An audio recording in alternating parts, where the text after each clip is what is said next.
ശബരിമല മണ്ഡലകാലത്തിന് ഇനി ആഴ്ചകൾ മാത്രം. രാഷ്ട്രപതി എത്താൻ ദിവസങ്ങളും. കൊട്ടിഘോഷിച്ച് അയ്യപ്പ സംഗമം നടത്തിയ പമ്പയിലെ ഇപ്പോഴത്തെ അവസ്ഥ എന്താണ് എന്ന് നോക്കാം.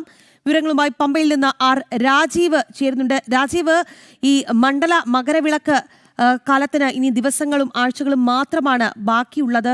ഇതിനിടയിലാണ് ശബരിമല സ്വർണ്ണ കവർച്ചയുമായി ബന്ധപ്പെട്ടിട്ടുള്ള ഞെട്ടിക്കുന്ന വിവരങ്ങൾ പുറത്തുവരുന്നത്. ഇപ്പോഴും ഇതുമായി ബന്ധപ്പെട്ടിട്ടുള്ള കാര്യങ്ങൾ പുറത്ത് വന്നുകൊണ്ടിരിക്കുന്നതിനിടെയാണ് രാഷ്ട്രപതി ശബരിമലയിലേക്ക് എത്തുന്നുണ്ട്. എങ്ങനെയാണ് അവിടുത്തെ ഒരു സ്ഥിതി?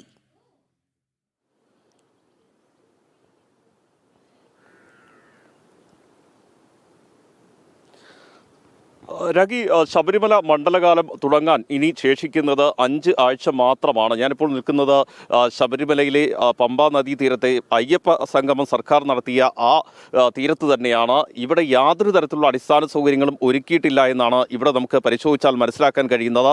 ഞാൻ നേരത്തെ സൂചിപ്പിച്ചതുപോലെ മണ്ഡലകാലം തുടങ്ങാൻ 5 ആഴ്ച മാത്രമാണ് ഇനി ശേഷിക്കുന്നത്. അതുപോലെ തന്നെ തുലാമാസ പൂജകൾക്കായി നട തുറക്കുന്നതിന് ഇനി ശേഷിക്കുന്നത് 2 ദിവസം മാത്രമാണ്. 22-ന് രാഷ്ട്രപതി ഇവിടേക്ക് എത്തുകയും ചെയ്യും. 22-ന് ഉച്ചയ്ക്കാണ് രാഷ്ട്രപതി ഇവിടേക്ക് എത്തുന്നത്. 11:00-ഓടുകൂടി രാഷ്ട്രപതി നിലയ്ക്കലെത്തും. അതിനുശേഷം 12 മണിയോടുകൂടി സന്നിധാനത്ത് പ്രത്യേക വാഹനത്തിൽ എത്തും എന്നാണ് നിലവിൽ അറിയിച്ചിരിക്കുന്നത്. എന്നാൽ പമ്പയിലേക്ക് നമ്മൾ പരിശോധിക്കുകയാണെങ്കിൽ യാതൊരു തരത്തിലുള്ള അടിസ്ഥാന സൗകര്യങ്ങളും ഇവിടെ ഒരുക്കിയിട്ടില്ല. നേരത്തെ നമുക്കറിയാം, അയ്യപ്പ സംഗമം സംഘടിപ്പിക്കുന്ന സമയത്ത് കോടികൾ ചെലവഴിച്ചായിരുന്നു ഇവിടെ എല്ലാ സൗകര്യങ്ങളും ഒരുക്കിയിരുന്നത്. ആ സൗകര്യങ്ങളൊക്കെ ഏതായാലും പൊളിച്ചു മാറ്റിയിട്ടുണ്ട്. അതിനുശേഷമുള്ള പമ്പയുടെ ഒരു അവസ്ഥ പരിശോധിക്കുകയാണെങ്കിൽ യാതൊരു തരത്തിലുള്ള അടിസ്ഥാന സൗകര്യങ്ങളുമില്ല. ഭക്തർ ഈ മണ്ഡലകാലത്ത് ഇവിടേക്ക് എത്തുകയാണെങ്കിൽ അവർക്ക് ആവശ്യമായ അടിസ്ഥാന സൗകര്യങ്ങളോ മറ്റ് ക്രമീകരണങ്ങളോ ഒന്നും ഇല്ല എന്നാണ് നമുക്ക് ഇവിടെ നിന്ന് പരിശോധിച്ചാൽ മനസ്സിലാക്കാൻ കഴിയുന്നത്. ഈ പമ്പയിലേക്ക് ഇറങ്ങുന്ന കൽപ്പടവുകളെല്ലാം തന്നെ പൊട്ടിപ്പൊളിഞ്ഞിരിക്കുന്ന ഒരു സാഹചര്യത്തിലാണ്. മാത്രമല്ല, ഈ മേഖല മൊത്തം മാലിന്യങ്ങൾ കൊണ്ട് മൂടിയ ഒരു അവസ്ഥയിലേക്ക് എത്തിയിരിക്കുന്നു. ഇത് നീക്കം ചെയ്യാൻ ആവശ്യമായ ക്രമീകരണങ്ങളില്ല. നേരത്തെ സൂചിപ്പിച്ചതുപോലെ തന്നെ ഭാരതത്തിൻ്റെ രാഷ്ട്രപതിയാണ് ഇവിടേക്ക് എത്തുന്നത്. അതനുസരിച്ചുള്ള ക്രമീകരണങ്ങൾ ഏർപ്പെടുത്തുക എന്ന് പറയുന്നത് സർക്കാരിൻ്റെയും ദേവസ്വം ബോർഡിൻ്റെയും ഒക്കെ ഉത്തരവാദിത്തമാണ്. കഴിഞ്ഞ ദിവസവും ദേവസ്വം ബോർഡ് പ്രസിഡന്റ് മാധ്യമങ്ങളെ കണ്ടപ്പോൾ പറഞ്ഞത് ഈ പ്രതിപക്ഷവും BJPയും ഒക്കെ സഹകരിക്കണം, മണ്ഡലകാലമാണ് വരുന്നത്.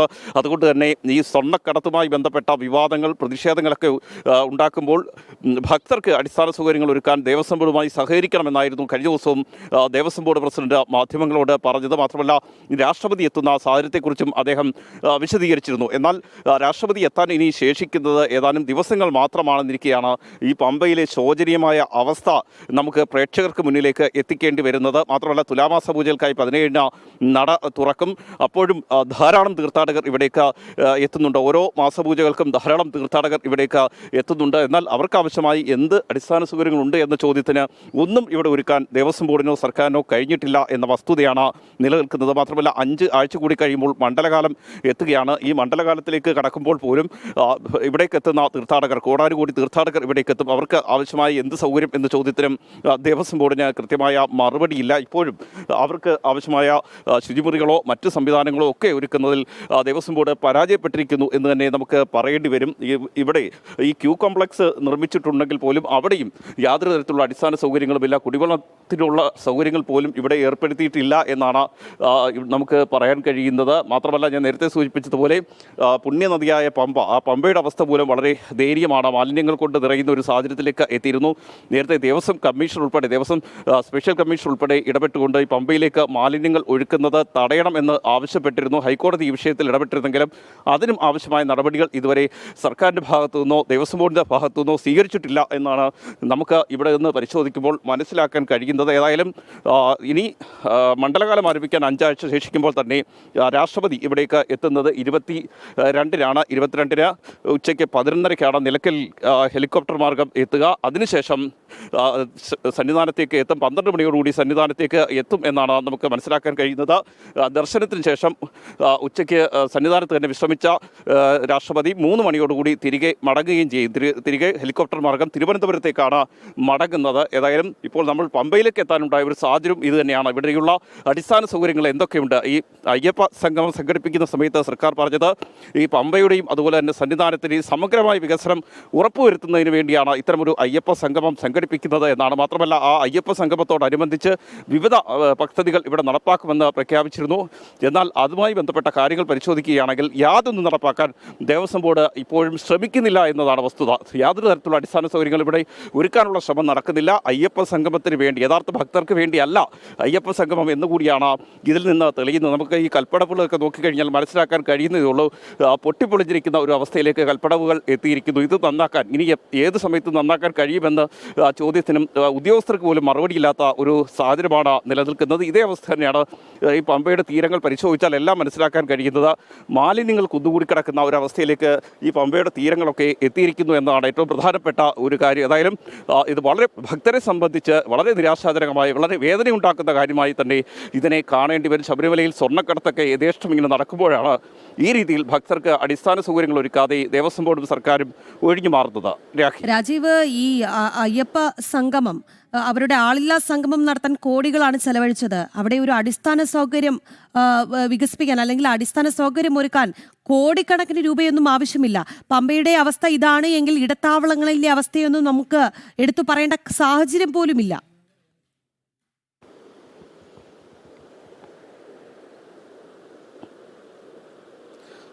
തീർച്ചയായും നിലയ്ക്കൽ ഉൾപ്പെടെയുള്ള ഇടത്താവളങ്ങൾ, നിലയ്ക്കൽ ഉൾപ്പെടെയുള്ള ബേസ് ക്യാമ്പുകളെല്ലാം അവസ്ഥ ഈ രീതിയിൽ തന്നെയാണ്. എരുമേലിയിലും അതുപോലെ നിലയ്ക്കലുമൊക്കെ കഴിഞ്ഞ ദിവസം നമ്മൾ പോയതാണ്. ഒരുപക്ഷെ വരുന്ന വാർത്താ ബുള്ളറ്റിനുകളിൽ നമുക്ക് അത് വിശദമായി തന്നെ നൽകാനും കഴിയും അവിടുത്തെ അവസ്ഥ എന്താണെന്നുള്ളത്. ഏതായാലും പമ്പയിലെ സാഹചര്യം ഈ രീതിയിൽ തന്നെയാണ്. യാതൊരു തരത്തിലുള്ള അടിസ്ഥാന സൗകര്യങ്ങളും ഒരുക്കാൻ സർക്കാർ സംവിധാനങ്ങൾക്കോ ദേവസ്വം ബോർഡിനോ കഴിയുന്നില്ല.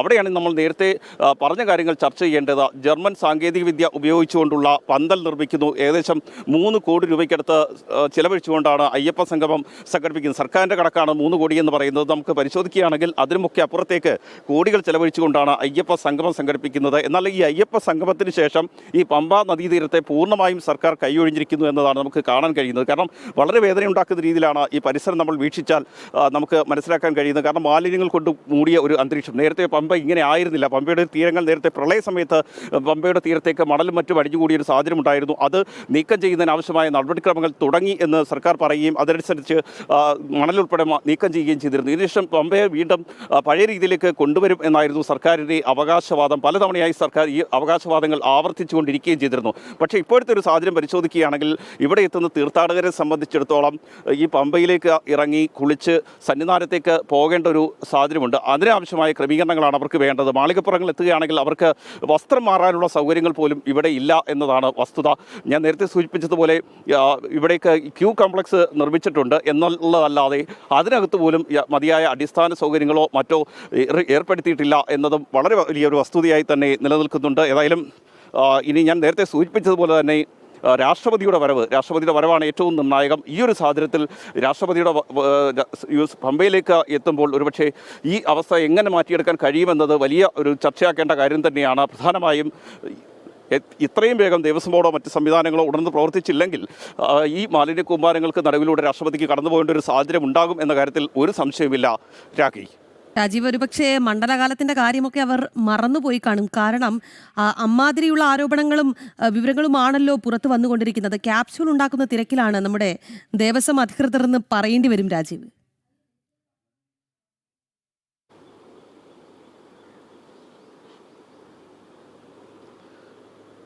തീർച്ചയായും കഴിഞ്ഞ ദിവസത്തെ ദേവസ്വം ബോർഡ് പ്രസിഡന്റ് വാക്കുകളും അതുതന്നെയാണ്. നിങ്ങൾ ഈ സ്വർണ്ണക്കടത്തുമായി ബന്ധപ്പെട്ട വിവാദങ്ങൾ ചർച്ച ചെയ്യുന്നത് ഒഴിവാക്കണം, അതുപോലെ തന്നെ ഈ പ്രതിപക്ഷം ഉൾപ്പെടെ സമരങ്ങളിൽ നിന്ന് പിന്മാറണം എന്നൊക്കെയാണ് കഴിഞ്ഞ ദിവസം ദേവസ്വം ബോർഡ് പ്രസിഡന്റ് പറഞ്ഞുകൊണ്ടിരുന്നത്.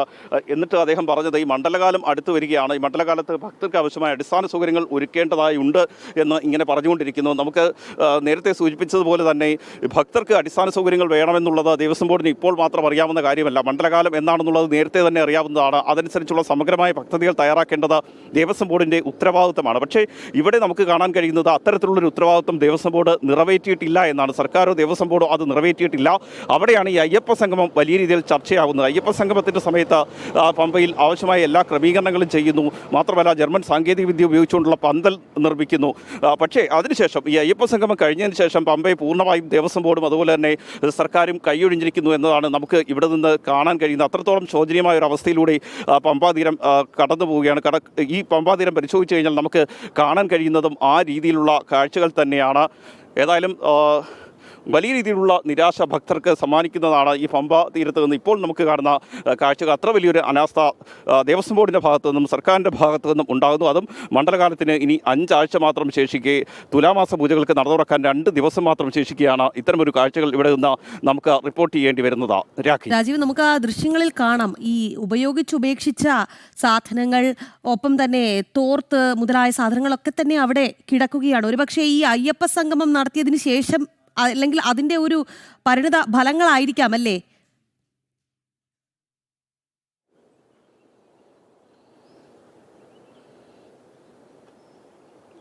തീർച്ചയായും നമുക്ക് ഇവിടെ നിന്ന് മനസ്സിലാക്കാൻ കഴിയുന്നത് ചില ജീവനക്കാരൊക്കെ ഇവിടെയുണ്ട്. അവർ പക്ഷേ നമ്മളോട് പരസ്യമായി പ്രതികരിക്കാൻ തയ്യാറല്ല. പക്ഷേ അവർ പറയുന്നതനുസരിച്ചാണെങ്കിൽ ഈ അയ്യപ്പ സംഗമത്തിന് ശേഷം കാര്യമായ ഒരു വികസന പ്രവർത്തനങ്ങളും ഇവിടെ നടന്നിട്ടില്ല എന്നാണ്. അതായത് സർക്കാർ സംവിധാനങ്ങളോ ദേവസ്വം ബോർഡിൻ്റെ ആളുകളോ ഒന്നും ഇവിടേക്ക് പിന്നീട് തിരിഞ്ഞു നോക്കുന്നില്ല എന്നാണ് അവർ പറയുന്നത്. കാരണം ഇപ്പോൾ രാഷ്ട്രപതി വരുന്നതുകൊണ്ട് മാത്രം ചില ജീവനക്കാരെ നിയോഗിച്ചുകൊണ്ട് റോഡുകൾ നിർമ്മിക്കാനുള്ള പ്രവർത്തനങ്ങൾ നടക്കുന്നുണ്ട്. റോഡുകളുടെ അറ്റകുറ്റപ്പണി ഉൾപ്പെടെ നടക്കുന്നുണ്ട് എന്നത് ഒഴിച്ചു നിർത്തി കഴിഞ്ഞാൽ മറ്റ് തീർത്ഥാടകർക്ക് ആവശ്യമായ അടിസ്ഥാന സൗകര്യങ്ങളൊക്കെ ഒരുക്കുന്നതിൽ ഇപ്പോഴും വലിയ പരാജയമാണ് എന്ന് തന്നെയാണ് നിലവിൽ ഇവിടെയുള്ള ചില ഉദ്യോഗസ്ഥർ ഉൾപ്പെടെ പറഞ്ഞുകൊണ്ടിരിക്കുന്നത്. മാത്രമല്ല, നേരത്തെ പറഞ്ഞ പോലെ തന്നെ അയ്യപ്പ സംഗമം നടത്തിയ സമയത്താണ് സർക്കാർ വലിയൊരു വാഗ്ദാനം നൽകിയത്. പമ്പ തീരം വലിയ രീതിയിൽ വികസന പ്രവർത്തനങ്ങൾ നടത്തും, പമ്പ നദീ തീരത്ത് തീർത്ഥാടകർക്ക് ആവശ്യമായ എല്ലാ അടിസ്ഥാന സൗകര്യങ്ങളും ഒരുക്കുമെന്നൊക്കെ പറഞ്ഞുകൊണ്ടിരുന്നത് ഈ അയ്യപ്പ സംഗമത്തിന് ശേഷമാണ്. എന്നാൽ ഈ അയ്യപ്പ സംഗമത്തിന് ശേഷമുള്ള കാര്യങ്ങൾ പരിശോധിക്കുകയാണെങ്കിൽ അത് നോക്കുമ്പോഴാണ് ഈ ഒരു കാഴ്ച നമുക്ക് ഇവിടെ കാണാൻ കഴിയുന്നത്. പമ്പാ തീരം മുഴുവൻ മാലിന്യം കൊണ്ട് നിറഞ്ഞിരിക്കുന്ന ഒരു സാഹചര്യത്തിലേക്ക് എത്തുമ്പോൾ അതൊന്ന് നീക്കം ചെയ്യാനുള്ള പ്രവർത്തനങ്ങൾ പോലും എങ്ങും എത്തിയിട്ടില്ല. മാത്രമല്ല, അവർക്ക് ആവശ്യമായ അടിസ്ഥാന സൗകര്യങ്ങൾ, തീർത്ഥാടകർ ഇവിടേക്ക് എത്തും, ഏറ്റവും കൂടുതൽ തീർത്ഥാടകർ ആശ്രയിക്കുന്ന ഒരു മേഖലയാണ് പമ്പ. പക്ഷേ അവിടേക്ക് എത്തുമ്പോൾ അവർക്ക് ആവശ്യമായ അടിസ്ഥാന സൗകര്യങ്ങളില്ല. ടോയ്ലറ്റ് കോംപ്ലക്സുകൾ പോലും വളരെ കുറവാണ് എന്ന് നമുക്ക് പറയേണ്ടി വരും. അവർക്ക് മറ്റ് സംവിധാനങ്ങൾക്കുള്ള കാര്യങ്ങൾ ഒന്നും ഏർപ്പെടുത്താത്തൊരു അവസ്ഥയാണ് നമുക്ക് ഈ പമ്പയിൽ നിന്ന് കാണാൻ കഴിയുന്നത്. രാഖി. ശരി രാജീവ്. രാജീവ് ഇപ്പോൾ ഉള്ളത് പമ്പയുടെ തീരത്താണ്. ശബരിമല മണ്ഡലകാലത്തിന് ഇനി ആഴ്ചകൾ മാത്രമാണ് ബാക്കി. രാഷ്ട്രപതി എത്താനും ഇനി ദിവസങ്ങൾ മാത്രമാണുള്ളത്. കൊട്ടിഘോഷിച്ച് അയ്യപ്പ സംഗമമൊക്കെ ഇവർ നടത്തി. അപ്പോൾ ഈ പമ്പയിലെ നിലവിലെ അവസ്ഥ എന്താണ് എന്ന് പരിശോധിക്കുകയായിരുന്നു ജനം TV. ഒപ്പം തന്നെ രാജീവാണ് അവിടെ നിന്നുള്ള തത്സമയ ദൃശ്യങ്ങളും അവിടെ നിന്നുള്ള വിവരങ്ങളൊക്കെ തന്നെ ജനം TV പ്രേക്ഷകരിലേക്ക് എത്തിച്ചത്.